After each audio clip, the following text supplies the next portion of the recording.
Hear ye, hear ye. Terry Rozier is petty.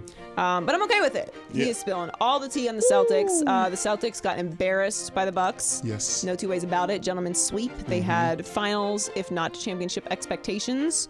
We've already talked about it. I don't think that Brad Stevens is getting enough credit for not managing the situation. And I think that Terry Rozier is speaking to that. He was on ESPN and said he was asked if they decide to bring back the same cast next season, would he be there? He said, no, I might have to go.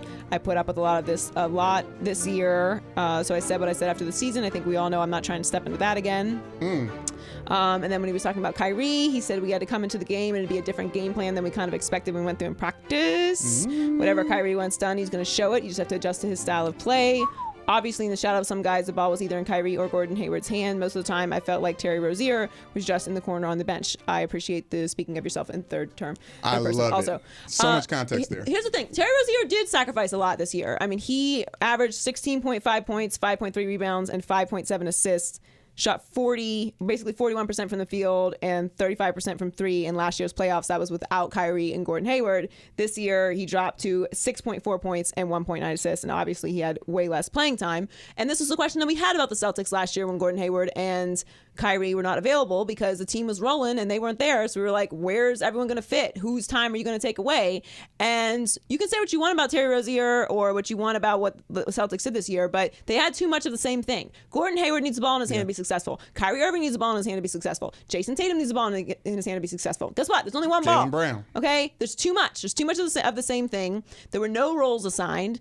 Clearly, Kyrie was the guy, but Brad Stevens didn't bother to tell everybody else, like, we're just going to play off what Kyrie does. And sometimes that's just what you got to do. Yeah. Like, okay, drop your system.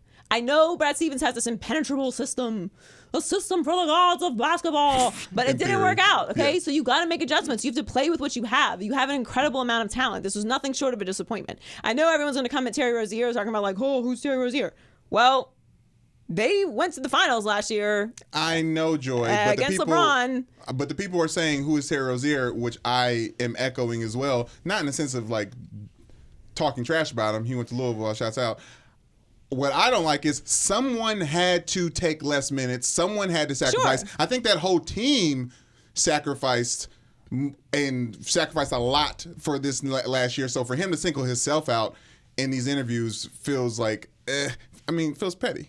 I mean, maybe it is, but that's how he feels. And clearly the Celtics had a lot of issues this year because people didn't embrace their roles. And this is the problem when you have this many unproven guys, because everyone's trying to get their paycheck. They're trying to prove themselves while also trying to win. So there's too many dynamics at work here, which comes back to my original point that everybody has to have their role, know what their role is, appreciate and embrace their role. And that is on the leader or leaders in Brad Stevens and Kyrie Irving to do. And then you have Gordon Hayward. So, like, what's his leadership dynamic in there? Like, what role did he embrace? It just seemed like everyone had a problem with the way that Kyrie played. And, like, that can't work if you're going to be successful. And obviously it didn't because it was a complete failure. There's no other way to describe it than a complete failure. Yeah. You can't have expectations like that and end the season that way. They're not going to look the same next year. I actually think they're going to trade for Anthony Davis. Please don't trade. Please don't trade the Knicks. What do you want? Where do you want Anthony Davis to be? I would go to Celtics. I'd love him with the Celtics. Okay. I'd love him with the Celtics, which is what I think will actually happen. They're going to look totally different next year because Kyrie's either, in your opinion, going to go to LA. I think he's going to go to New York. But there's no two ways about it. The Celtics situation was a failure this year, and it's unfortunate because they really did have a lot of talent. Keep talking, Terry. We listening. We are.